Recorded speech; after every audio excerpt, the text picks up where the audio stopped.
About sort of 6 years ago, a little bit after the time I was cleaning pubs, I went to buy a suit. Now, for the record, it was at a time when I couldn't really afford to buy a good suit, although I have an ego, so I thought I'd go shopping at Hugo Boss. Now, if you don't know this, when you go to Boss, Hugo Boss, they've got three brands. They've got Boss, Hugo, and Hugo Boss, just to complicate the whole thing, right? So I walk in and I'm looking at an $800 suit. Now, I'd just like to make it clear, I would have had to max my credit card, spend everything I had to buy an $800 suit. And I'm looking at this thing, and I kind of got in a bit too deep. I had to, when you're sort of in front of a salesperson, you don't want to make it look like you're dead broke, so you pretend you're not. And, I'm starting to pretend I'm genuinely interested in buying this suit. And he says to me, you can't buy this suit until you've at least had a look at this suit. So, not realising he's talking to a broke guy who can't really afford an $800 suit, he takes me over to the $1,500 suit range. And he pulls out this sort of a suit that I reckon was actually exactly the same as the $800 suit. And I'm sort of asking this guy, I said, what's the difference between that one, the $1,500, and this one here at $800? I mean, why would I buy that one? And he started rattling off this stuff about how, it's better quality fabric and, it'll travel better and, it's just a better quality product. And I said, dude, I can't tell the difference. They look exactly the same.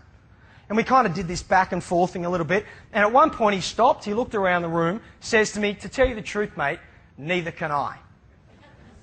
And apart from thinking, what a terrible thing to say as a salesperson, I got really curious. I got, how could he, surely someone knows the difference between these two products. So I said to the guy, is there anyone in the store who can show me why this one's a better suit than that one? He said, oh, absolutely. He said, the store manager, he used to buy fabric for Armani. He'll know the difference. And this Fruit Loop of a guy came out and started, looking down his nose at me as though, what do you mean you can't tell the difference? I said, look, they look the same. They're a little bit of different colour, same cut, one vent. What's going on? He said, oh, the fabric's different. I said, well, that's what that guy told me. He said, no, but this is what you call a Super 100.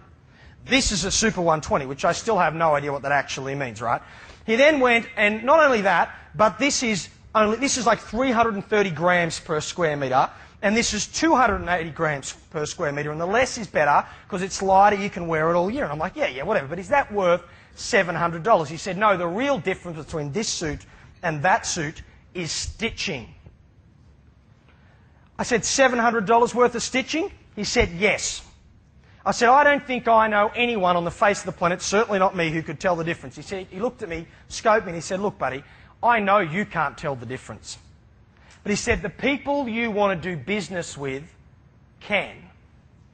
I got screwed, I bought a $1,500 suit. Now, it didn't fit, I gave it to my brother and I saw it looks good on him the other day, right? Now, think about that. That is an irrational decision. Now, without getting too deep into it, what he tapped into was this thing called social identity theory. That is that people make their decisions in life based on their desire to be associated with a certain social group, a certain view of the world. And to the point that they would spend twice the money on something that has exactly the same functional benefit just because of the irrational story they tell themselves about why this is a better purchase. And increasingly in the marketplace today, everyone is making their decisions based on, irrational kind of things. And I'd like to, something I hadn't sort of intended to talk about this morning, but listening to the Shadow Minister, I thought I would give you a little bit of an idea around how this plays out in your industry. I'm going to talk more about it as we move forward. But some of you guys are my clients. I've been in this environment before, not at group training, but I've been involved in these kind of conferences. And every time someone talks about trades and training and skills, they talk about it as a second option. Like the second phase, the second term. And I know that's not entirely what the Shadow Minister was talking about, but I thought we keep telling that story. And a couple of weeks ago, I was in New Zealand, and we just finished a piece of research talking to young New Zealanders about why they weren't getting into trades. And the number one reason they found why young boys weren't getting into trades is because they thought it would be harder to pick up girls. They didn't say money, they didn't say training, all the stuff that we've seen. They said it would not sound good at the bar on a Friday night to say I do this, and this. And it got me thinking about this idea about a story, and that it is in fact the story that people tell themselves about a career, the story they tell themselves about a suit, or in my wife's case, and I'll talk to you about her later on, the story she tells herself about a $1,800 handbag, right, that makes them make irrational decisions. And I would like to put it to you that the biggest job we have in repositioning, the skill-based industries is going to be telling a better story. Telling a better story to the parents, telling a better story to the students, and I would love it if I never heard that this is a second choice option ever again, If this was what bright, intelligent people decided they want to do, regardless of whether university was or was not an option. I just wasn't part of my kind of intended discussion today, but I thought I wanted to put it in there, just having listened sort of already today. Now, how on earth did I get to be talking about the changing marketplace and the changing interaction and the how you tell a better story stuff? Well, I actually didn't just work in pubs, I used to run pubs. And I ran a pub in Sydney, a place called Scruffy Murphy's Hotel. Now, if some of you know Scruffy Murphy's, that just means you got way too drunk to get in anywhere else, and we were the last place that would let you in. I know, I can see, I think I recognise you down the back there, champ. So here I was 19 years old, I had 36 staff, and half of them left 6 months after I took over. And I thought, wow, something must be wrong with them. So, now, you laugh, but not only is that exactly what I thought, it's exactly what half of your clients are thinking as well, right? Something must be wrong with them. I then ended up in a hotel in southwest of Sydney, which doesn't exist anymore, a place called Molly Maguire's in Camden. Now, it doesn't exist not because we screwed it up, because we sold it for $5 million and it's doing just fine, right? Anyway, I had 28 staff, and about a third of them left, I reckon, 4 months after I left.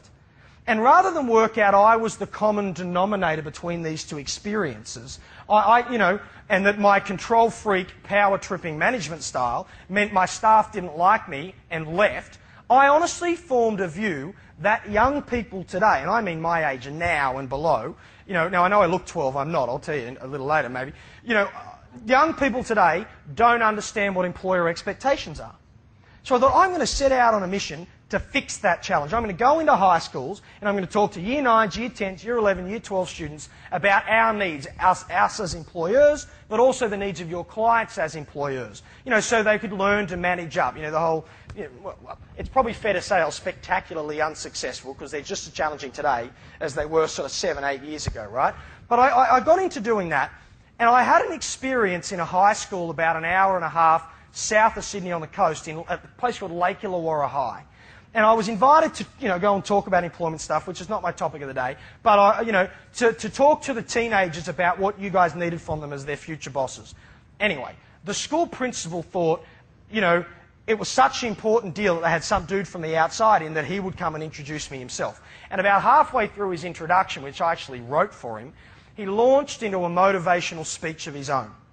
Now, he was waxing eloquent, this guy, about the rolling hills of the Sahara Desert, about the resilience of the people that live in the Sahara Desert based on a documentary he'd seen the night before on the ABC, and how that all the sand on this show reminded him of when he was their age, what he used to do for fun was slide down sand dunes on a cardboard box, right? So you can imagine the scene that was beginning to transpire in front of me, right?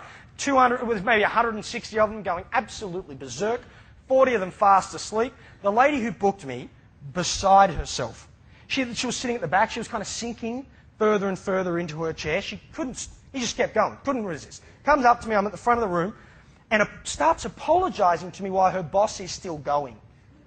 I had no idea he was going to do this. This is a disaster. And I sat there thinking, disaster? Are you kidding? After this guy, I'm going to look like a rock star. That is no offence to Christina. Your intro was fine. It's just nothing to do with that whatsoever, right?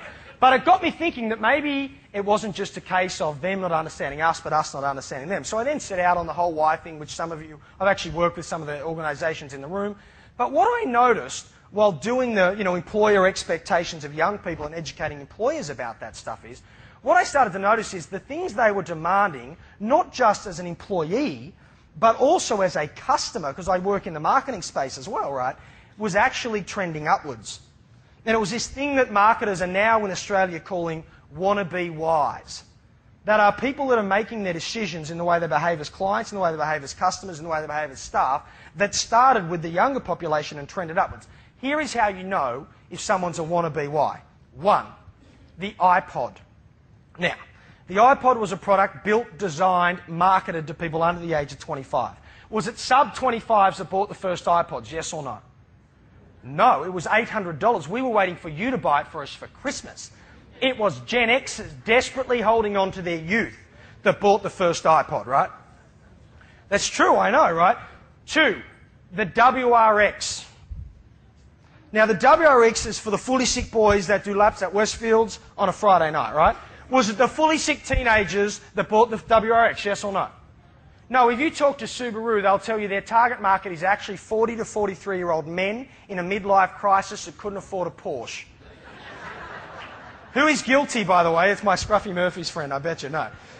The third way you tell if someone's a wannabe wise, you've got way too much product in their hair and they haven't got a whole lot of it. That's usually a little bit of a giveaway. Now listen, can we get house lights up for a sec? It's not... Let me tell you how this plays out. Harris Interactive in North America just did a massive piece of research on whether this was real, because the BBC in London a few years ago did a thing called the Merchants of Cool. And what they were positing was that the way the market interacts, the way the market changes, which is my topic of the day, is actually not driven by mature consumers, it's actually driven by youthful consumers. And it's that what's happening here is actually trending up. You know what they found out? That 95% of consumer electronics purchased in a household were decided upon by the teenager within the household. Now that doesn't, I don't think that's any shock horror, because let's get real. If some of you didn't have kids, you'd still have a VCR in your house flashing, naught, right? In fact, if you have a VCR, you probably don't have kids, right?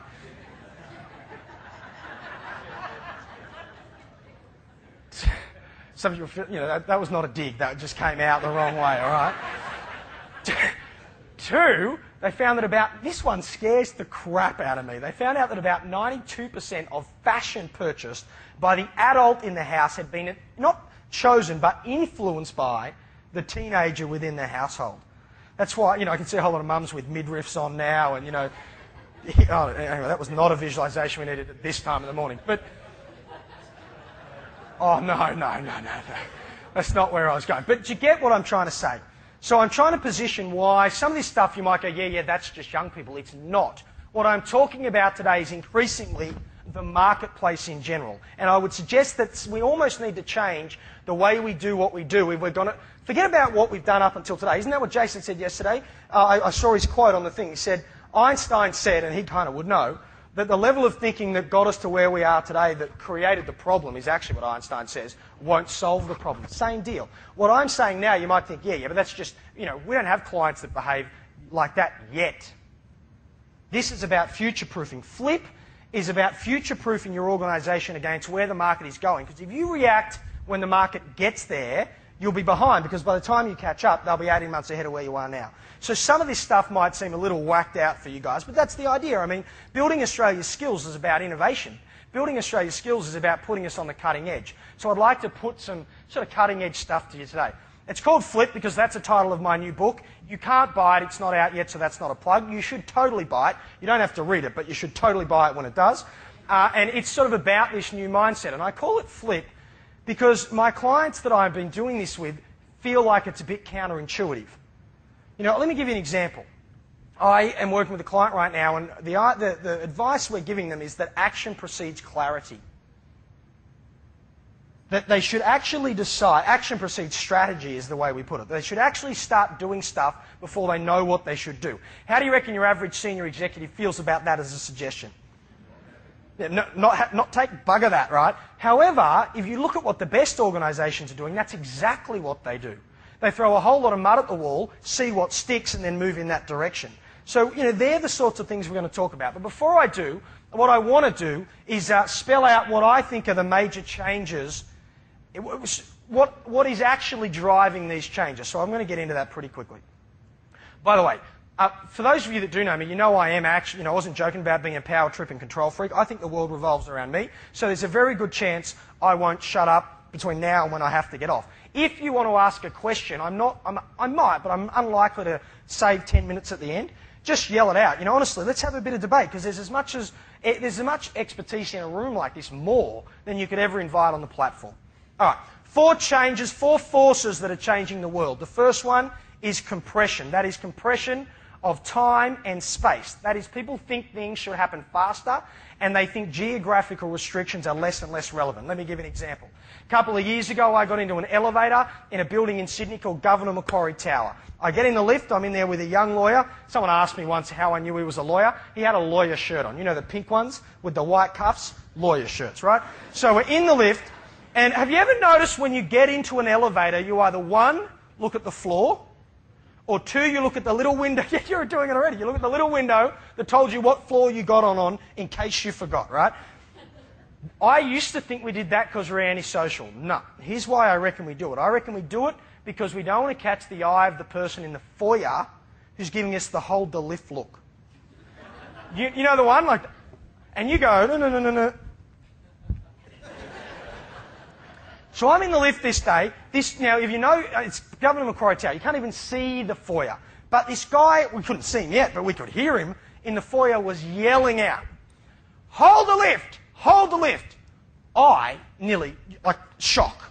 I've never heard it voiced. I've seen the look, but I've never heard it voiced, right?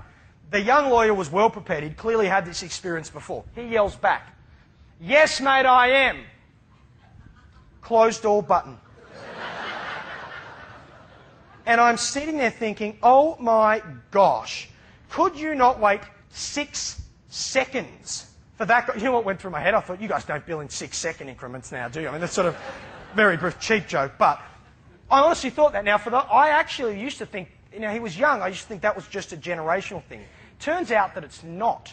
There is a concept from sociology that says, as wealth increases in society, so does pressure around time. Who in this room, honestly, is feeling, I don't know, a little bit of pressure around time? Hello. Under the pump. Business mantra. Do more with less, which was the 90s thing, but today's do more with less, faster. It's not just about being impatient. It's about a complete compression of your view of how long you think things should take. I reckon that lawyer set his alarm that morning at 6 a.m. It would have gone off once. He would have hit snooze. Would have gone off twice, he would have hit snooze. Would have gone off a third time, he would have slipped into mathematician mode. You know when you lay there, you calculate the absolute last possible minute. Who did that this morning, just out of interest? I'm glad you're really keen for my session, right? He would have got an express... he got an express bus to work, but we were in the express elevator. I bet you his computer was on, still on from the night before, because to wait 3 minutes for that to load up would have thrown his whole day out of whack. You laugh because you do this, right? He would have cooked 2-minute noodles for lunch, bitch, they took 3 minutes. Gone out after work, had a good time, gone home, cooked a McCain instant meal for dinner and stood there in front of the microwave going, come on, I haven't got all minute. Forget any comprehension that it once took a long time. Let me ask you in a slightly different way. Who's ever eaten fast food? Oh, that's wrong. I know none of you guys eat fast food, but who knows someone who's ever eaten fast food? Have you ever ordered at drive-thru, and say you go to Macca's, have you ever ordered the nuggets or the deli at drive-thru? What do they make you do? Park for about 90 seconds. And you whinge about 90 seconds waiting for food to get ready. We have completely shifted our expectations about how fast things should happen. This is also your clients, and it's also the people you are employing. Their views are getting tighter and tighter on how fast things should take. More recently, however, there is a compression around distance. That is that, I'm talking now macroeconomics here, but Australia is now no longer seen as the middle of nowhere. It's actually seen as the powerhouse and access to the Southeast Asian market. But people now don't feel like geography has to limit what they could do.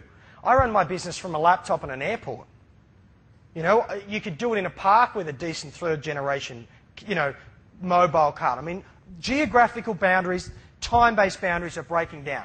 But at the same time that this is happening, our business, tell me if you agree, by the way, I think businesses are getting more complex, not less complex. That is, legislation drives complexity, but that's old school. I'll tell you what I think's driving complexity today.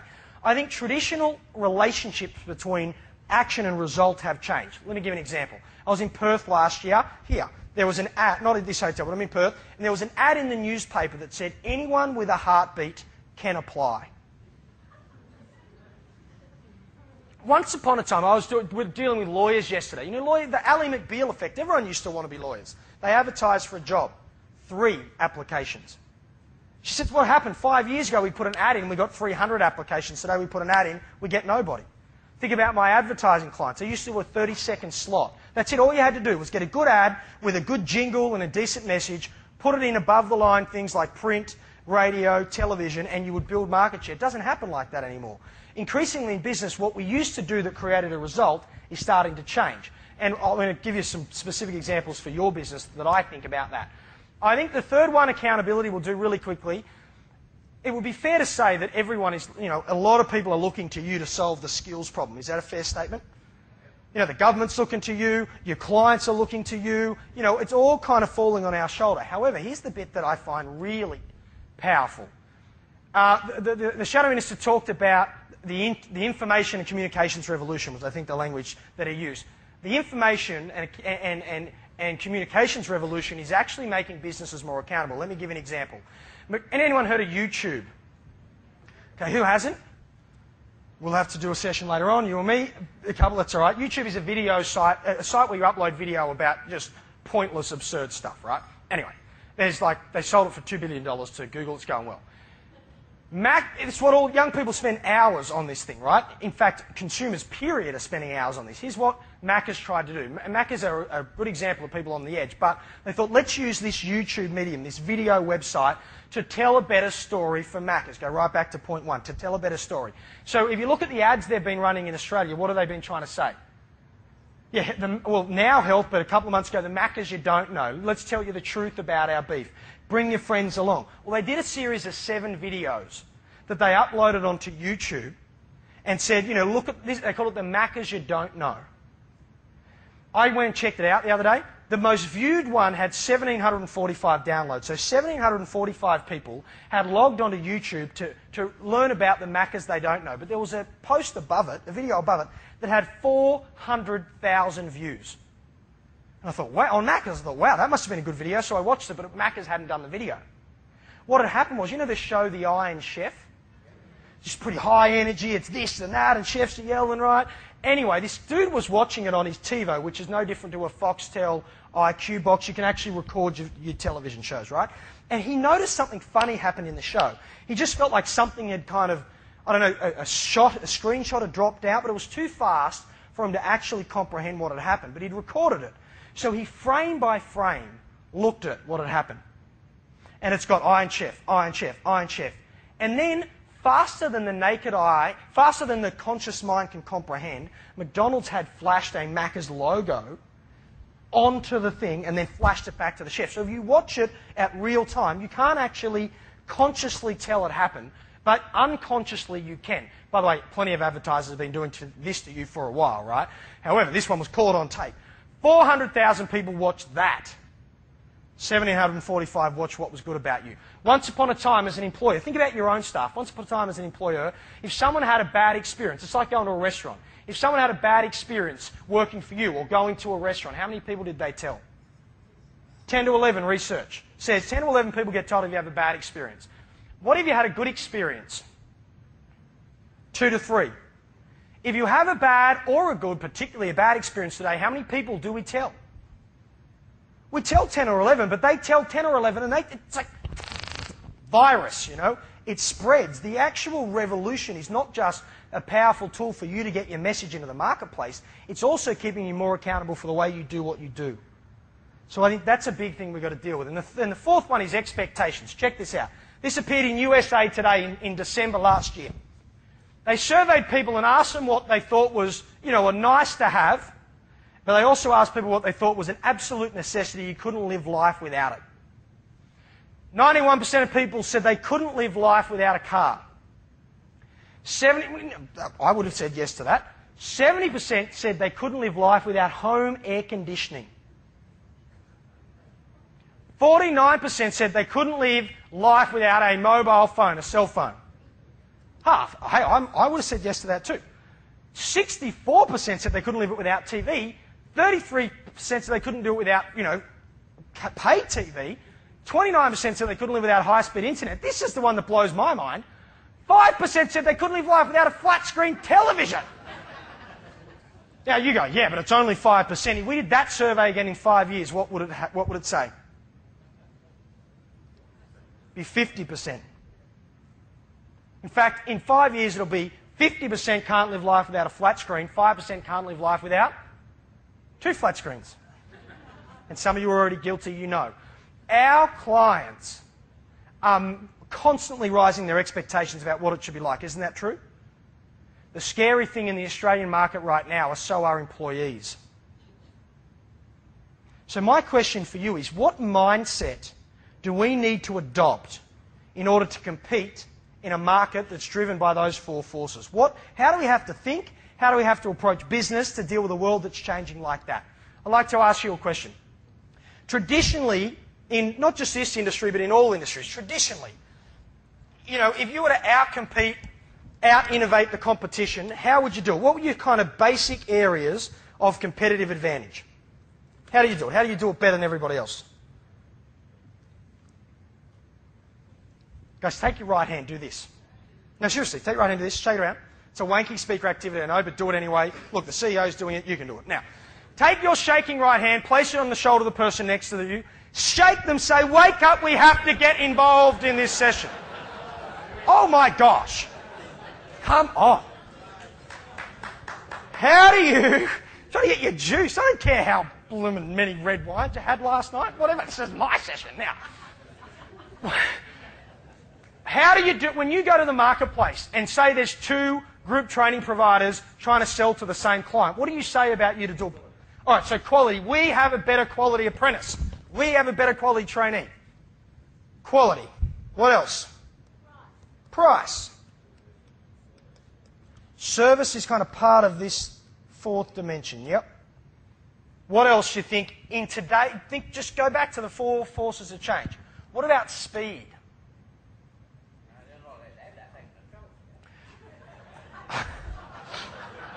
Bada-boom. At least it wasn't sexist like your last one, all right? So I'll take that one, yeah? Bloody hell. I've got to tell you, what's your name? John, Tom, I wasn't at all nervous before I got him, but then when you started talking I was like, man, I'm not sure how this one's going to go, right? Thanks for getting involved. We appreciate the opportunity. Now, tell me, Macca's, I'm talking about McDonald's, they do a good job of staying on the edge. Let me tell you how this came to be in my mind. I was working, well, actually, that's a lie. I was having coffee with a friend of mine who owns a perspex in a plexiglass factory. Now, he had a phenomenal business a decade and a half ago. Phenomenal. Like all the big suppliers used his perspex. You go into, Athlete's Foot, all the Nikes and all the Reeboks were put on his displays. Why do you think he's had a tougher time of it over the last 10 or 15 years? China. That's the compression of distance. Now, all of a sudden, a buyer had no problem buying from a country, a couple of thousand kilometres away. So we get, cheaper imports were giving him a bit of grief. And he said, just off the cuff, he says to me, I wonder what happened. I was like, hello. And he goes, yeah, but I wonder why I didn't see it coming. You know how on your wall in your office you've got your little Dilbert cartoons or your Far Side if you really haven't changed your wall for a while. You've got your little things hanging up. He had a little thing on his wall that said, fast, good, cheap, pick 2. Fast, good, cheap, pick 2. Because that was, and in fact, that was actually a developed form of competitive strategy. Because if you read Strategy 101 35 years ago, it actually told you just be either really fast, really good, or really cheap. At least he had fast, good, cheap, pick 2. However, what does the market now demand? Fast, good, cheap, pick 3. It's actually the price of entry. Now, before you go cheap, does that mean we should have like a price thing? No, cheap doesn't mean low cost. Cheap means high perceived value. Let me give you an example. The Ipod I used earlier on. The Ipod sold at a 30% market premium to every other MP3 player, even though there were already 5 or 6 other MP3 players in the market. Why did it get 30% premium? Because that's not cheap, but it outsold everything. Branding, because if you had an iPod, you were cool. That's a big part of it. Why else? It was easy. It was iTunes. People thinking about how hard, mental energy, speed-based issues. We'll talk about that in a little bit too. Not that kind of speed, like as in speed. iTunes rocked at a premium price. People still thought it was a bargain. Now, let me give you a different example. I bought the $1,500 suit that I honestly couldn't afford. I mean, I maxed everything out to get this thing, and it didn't even work for me. But I still felt, not now, I'm feeling dirty about it now. At the time, I felt good about my purchase. Why? Because $1,500 to make yourself feel good about yourself is a bargain. You know, it's about cheap at the price. So I'm not suggesting you have to go to market as a low-price alternative. However, if you can't justify the value of what you do, you're not even in table stakes. You're not even competing. And at the same time, it's got to be fast and it's got to be good quality. So Macca's were known for which two? Fast and cheap. They called themselves a family restaurant, but they had 20-minute parking limits in the car park. In 2004, they made their first loss ever, but they were already thinking. They knew they had to make changes. So what did they introduce next? The new taste menu. Variety, which is what someone said, flopped. Because that wasn't what people wanted. What did they then introduce? Salads Plus. Do you know, Salads Plus drove 350,000 new customers a month into McDonald's stores, and they didn't all order salad. But now they could say they ordered salad. It's not about choice. Yeah, it's like having the Big Mac and the Diet Coke. Well said, Tom. Yeah, but it's about the story people tell. Yeah. So where are they now going next? Because you've got service sort of down here in this fourth dimension. This is where competitive advantage for your business doesn't lie in those three anymore, guys. In my opinion, if you're not good and you're not valued and you're not getting it done quickly for people, you're not even competing properly in the marketplace. So the fourth dimension is where you get competitive advantage. What are Macca's doing now to enter into the fourth dimension? Tailor-made, they're trying chicken curry, by the way, in Newcastle right now. So they're trying to higher price our items that are more suitable for different needs. Kind of. Their whole strategy is built on what, though? You been to one lately? Atmosphere. Lifestyle. They're trying to make McDonald's the third place, which was what Starbucks did in North America. You have work, you have home, and you have a third place. So McDonald's have completely redesigned their stores. Clean lines, chocolates, browns, coffee, muffin, biscuits. Stuff that if you talk to a franchisee of Macca's 5 years ago, would have said superficial crap. And now it's their whole competitive strategy. And I would put it to you that it is actually in the superficial things where you will get competitive advantage in the marketplace. I'll give you one example, and I might be able to come up with a second while I'm giving you this.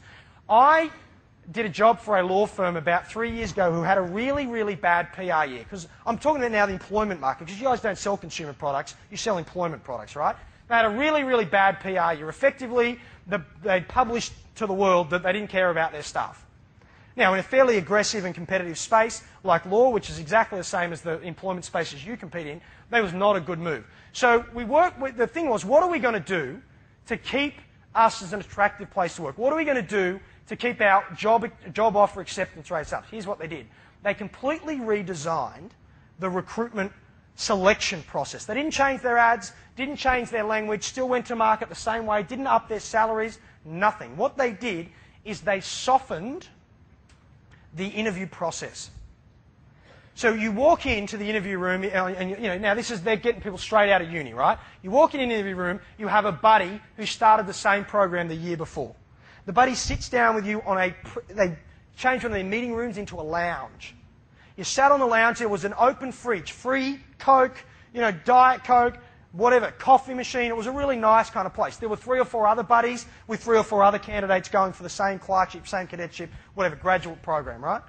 And they sat down and had a chat with you. Then your buddy walked you into the interview room where the employer was. And instead of having them on the old, used to be 3 on a panel on a flat table, they used a round table like this. And you sat down with your Diet Coke, they had a coffee, some biscuits there, and they just started to have a conversation. When you finished your interview, which wasn't a light-on interview, by the way, they still grilled you, right? When you left that interview, your buddy was there with you, took you downstairs, asked you if there was anything you needed, told you they'd get back to you in a couple of weeks or a week and a half, whatever.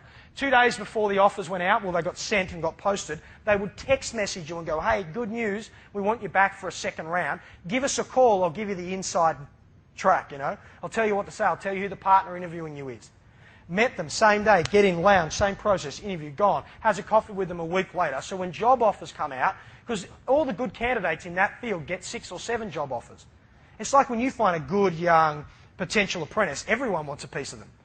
You know? So 5 or 6 offers, they had a 50% increase in their acceptance rate just by softening the recruitment process.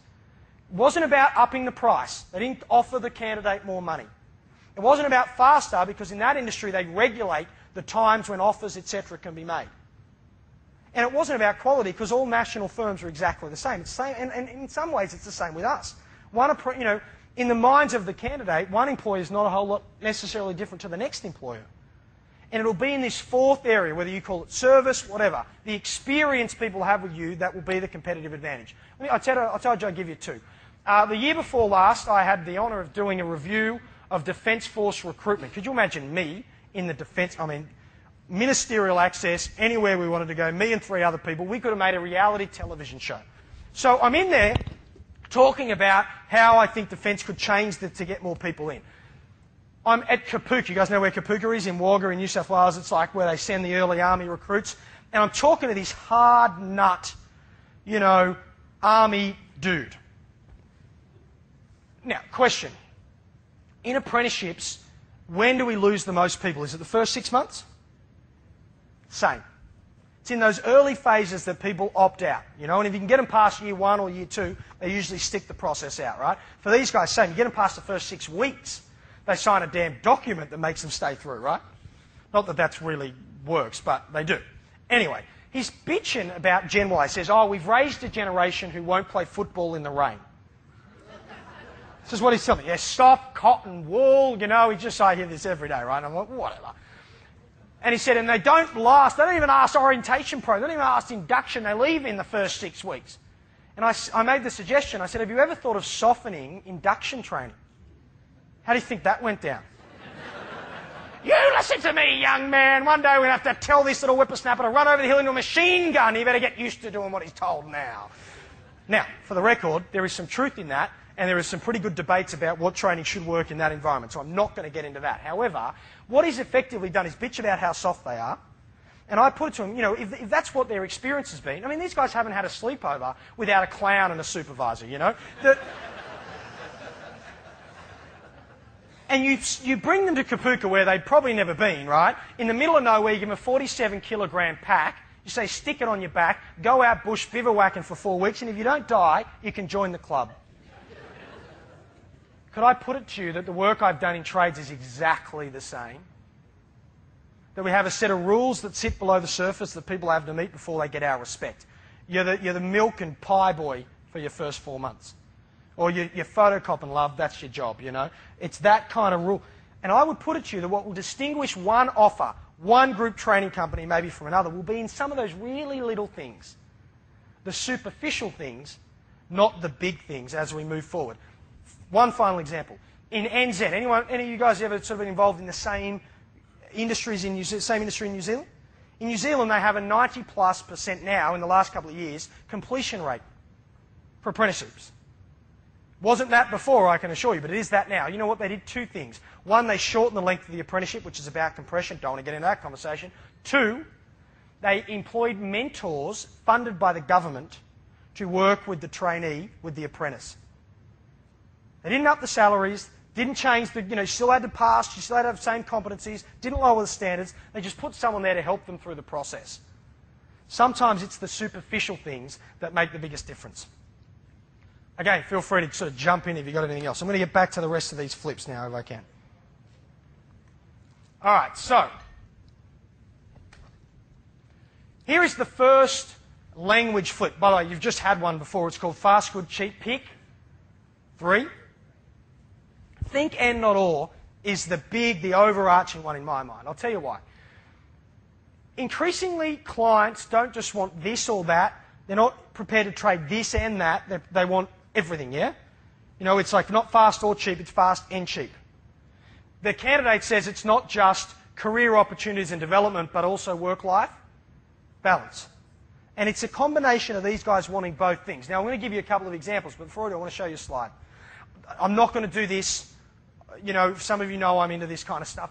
This is the workforce trends in Australia. The blue line, blue bars, are the size of the working age population in Australia. The black line is the rate of growth in the size of the working population in Australia, which means we haven't seen anything yet, which you guys know. You've been telling your clients this for years, right? The point is, it sucks that people should be able to demand that they have this and that in an employment context where you guys operate. However, they are going to have the ability in the next few years to demand both. So I would argue that you as a business can't just be client-focused. You have got to be candidate-focused, not or, but as well. And, you know, they say the test of a first-rate intelligence is the ability to hold two opposed ideas in your mind at one time and still retain the ability to function. I think that's the word. It's called confusion management in my mind. That is what you're going to need. You're going to have to be able to hold opposing demands in the next couple of years in your head because of this. Right, now, I said I'd give you a couple of other examples. Here is why people's expectations are going through the roof. I mentioned YouTube a little bit before. YouTube does a couple of things. One, it helps someone from the middle of nowhere with no skills become famous. You know, some of the most viewed, the most watched things on YouTube are people that just film something random in their bedroom, like blowing up, using Diet Coke to blow stuff up, you know, that get worldwide fame, sponsorship deals, all sorts of stuff. It's like the Australian Idol effect. You see a guy who's been, you know, stripping wheat on a farm who 13 weeks later is the #1 selling artist in Australia's history, you know, aka Sheahan. We are seeing things happen in the world where people get what they want when they want and fast. And these expectations, whether they're inflated or not, are following through. YouTube, 18 months ago, well, 2 years now, 2 years ago, a couple of guys started YouTube in America. They sold it for $2 billion to Google. 18 months later. Now you go, yeah, but no, you know, people aren't walking around thinking they're going to do YouTube. Yeah, but people walking around at some level believing like they could. The Peanut Man. Now, this is the best bit for your business. Who is from Queensland, the sunny state? Who knows Kingaroy at all? You guys know the Peanut Man? Here's a dude. That, you know, yes, we know the Peanut Man. Now, a lady used to run the Peanut Van, am I right?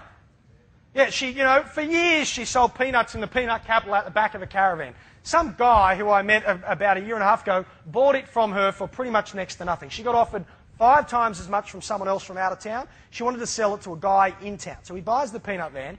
He discovers this thing called the internet and works out you can sell peanuts on the net. He takes a business with 5-figure turnover to 7-figure turnover in a couple of years. I don't think there has ever been a better time to be in any business, let alone yours, than there is right now. I think a world of possibility, you know, is really out there. Not just because of technology, because of economic growth, because of things like China. You know, of all the conferences and all the companies I get to work with, I don't think there could be, honestly, I'm not just sucking up, I've been paid already, right? There couldn't be a more important group of people or a more important industry in this country right now than you. This, you know, you can't outsource the trade. You can't outsource the plumber. You can't send that job to China. And, you know, you can't, you know, we talked, you know, the comment was we send manufacturing jobs to larger countries with lower wages. You know what, the best manufacturers in the world aren't the ones doing low-cost stuff. They're the ones doing high-value stuff. You can't send this stuff. You can't send engineers or train sort of support staff in those environments. You can't send that overseas because the best engineers know the idiosyncrasies of the market. They know how people interact in that world. You guys are where the rubber meets the road, I believe, in the next few years. One, I think there are huge possibilities for how you could do what you do even better than you do right now. But two, be aware that you're not the only one thinking the world is a possibility. So's everybody else. Fast, good, cheap, pick 3. Yeah, I think I've done enough on that. I'm going to move on. So what happens next? What is that 4th dimension I talked about? It's fast, good, cheap, green, pick 4. Who's been a BP lately? Question, if I put up 3 logos, BP, ExxonMobil, and Shell, who would you have the best response to? Most positive brand association? Shell? 4 cents discount? So that's part of the fast, good, cheap bit? And you like the colour. Talk about irrational behaviour, right? But yeah, this is what we do. Can I put it to you that I've tested that in the market and the response is actually BP? Did you hear what you just said? Green. Someone said clean. Green and clean. It's an oil company. But I got out at a BP the other day and I was filling up, and I swear they designed this place to blend into the environment. I was saying things to myself like, wow, at least there's no lead in my petrol.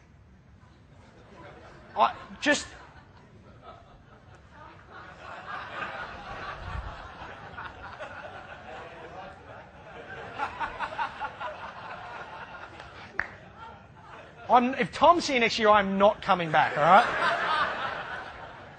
Now, the point is, if you're taking notes, write this one down. A satisfied need no longer motivates.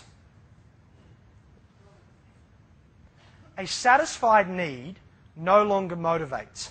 The reasons people's expectations keep rising is once you've met one of them, they're ready for the next. Who remembers their first job? What are you on, $200 a week?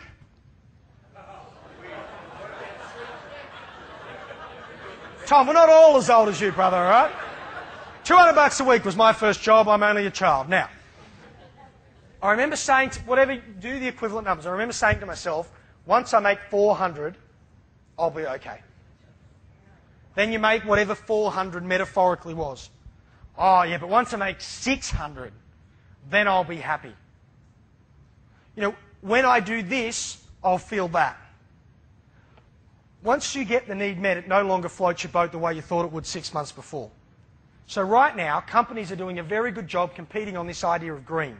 Even an oil company is doing a good job at being green. And people are making their fuel buying decisions based on that. So the last 5 years in fuel, they've competed on quality. Seriously. V-Power, which was the old Optimax, BP Ultimate, they went, we can do a better, faster, whatever, we got best fuel. Now it'll be, we've got the greenest, most environmentally friendly fuel, because that's where the market's going. Candidates would make a decision over one employer to another based on the same thing. People are going to make decisions on what's inspiring. Do they feel juiced when they meet your group training company? Do they get excited by what they're doing? My opinion is, the best way to get young people into trades, by the way, is to get out there in the school environment and psych them up about it. Problem is we send people that aren't inspiring out there and they go, well, bugger that. You know, it's people are making decisions on what gives them mental energy, what juices them. People are making decisions on what's fun. People make decisions if they feel like their life will be better. People make decisions if they think something's beautiful. Who likes cars? Anyone like Ferraris? Right, Ferrari's my thing, right? 21 times the price of a Holden Commodore. Is it 21 times more functional vehicle? No, but it's 21 times... Oh, I shouldn't say that. It's nice looking, all right? Different example, because you probably have... Holden's probably a client for a lot of you, right? What about a Holden versus an Alfa Romeo? Alfa fetches twice the price. Do you know the new engine in the Alfa 156 is a Holden Commodore engine? Tuned by Alfa, but it's a Holden engine. But people pay twice the price because it looks pretty. Because of the way it's designed. People will do business with people because they like the look of their logo. People will make impressions. Young candidates make impressions about your job offers, make impressions about your opportunities based on your website. Simple stuff. Clients will do business with you because you're easy to do business with. If you ask me, 15 years ago, and I don't know a lot about that, but I reckon 15 years ago, early 1990s, economy wasn't booming like it is now, right? Finances was the governing decision of most people. You know, money was what drove most people's decisions, financial energy. Throughout the late 1990s, the early part of this century, what were we talking about? Time. You know, the new mantra was, are you busy kind of thing, you know, too busy. Oh, you know, in fact, if you told someone you weren't busy and in fact, you know, I haven't got a lot to do, they thought there was something wrong with you. Which is why the whole slow movement, I'll tell you what I reckon the next 5 years is going to be about. Not financial energy, not time-based energy, but mental energy. I don't reckon some of your employers say no, and I know you don't have a demand side problem, I know the supply side is usually the bigger problem, but in the demand case, right, I don't think it's because it costs too much. I don't think it's because it doesn't make sense. I think it makes complete sense. I think it's because they just can't be bothered. So maybe the real competitive advantage is how easy is it to do business with you? How easy are your forms? How easy is it to get in touch with you? How fast, how easy is it to get the right person placed? These are the kind of things people are competing on. All right, so next. Supervision is anything but you've done that. We're going to move on. Remind me to tell you... Is that me? I'll tell you the Gucci story in a second. I've got to give you the other ones. Harley-Davidson. The CEO of Harley-Davidson was asked, what's it like to be in the automotive business? He said, we're not in the automotive business, we're in the lifestyle business. The journalist said, what do you mean you're in the lifestyle business? He says, we don't sell motorbikes. We sell the ability for a 43-year-old accountant to dress in black leather, to drive to a small town, and have people be scared of him.